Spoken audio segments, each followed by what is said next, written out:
এই বাঙালি মেয়ের চ্যানেলে সবাইকে জানাচ্ছি স্বাগতম আর সাবস্ক্রাইব করে আমার পাশে থাকুন।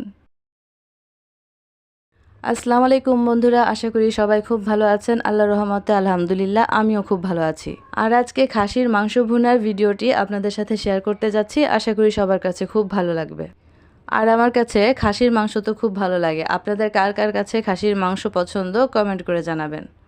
যাই হোক, কথা বলতে বলতে প্রথমেই গরম তেলে পেঁয়াজ থেকে শুরু করে আদা বাটা, রসুন বাটা, লবণ, হলুদের গুঁড়ো, মরিচের গুঁড়ো আর যত রকমের মাংসের মশলা আছে সব কিছু দিয়েই একটু পানি দিয়ে ভালো করে মশলাটা কষিয়ে নিলাম।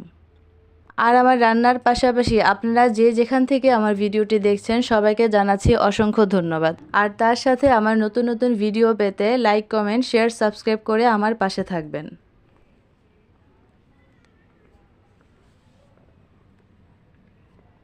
আর এখন মশলা তো কষানো হয়ে গেছে, আর মশলাগুলো কষিয়ে নেওয়ার পর যখন তেল উঠে এসেছে তখনই সবগুলো মাংস দিয়ে দিলাম।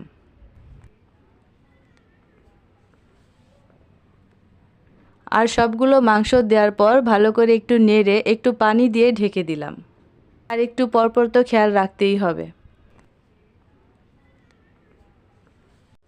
আর এভাবেই তৈরি হয়ে গেল আমার খাসির মাংসের ভুনা তরকারি। আর আশা করছি আমার খাসির মাংসের ভুনা তরকারির ভিডিওটি আপনাদের কাছে খুব ভালো লেগেছে। আর ভিডিওটি দেখার জন্য ধন্যবাদ। সবাই খুব ভালো থাকবেন, সুস্থ থাকবেন। আল্লাহ হাফেজ।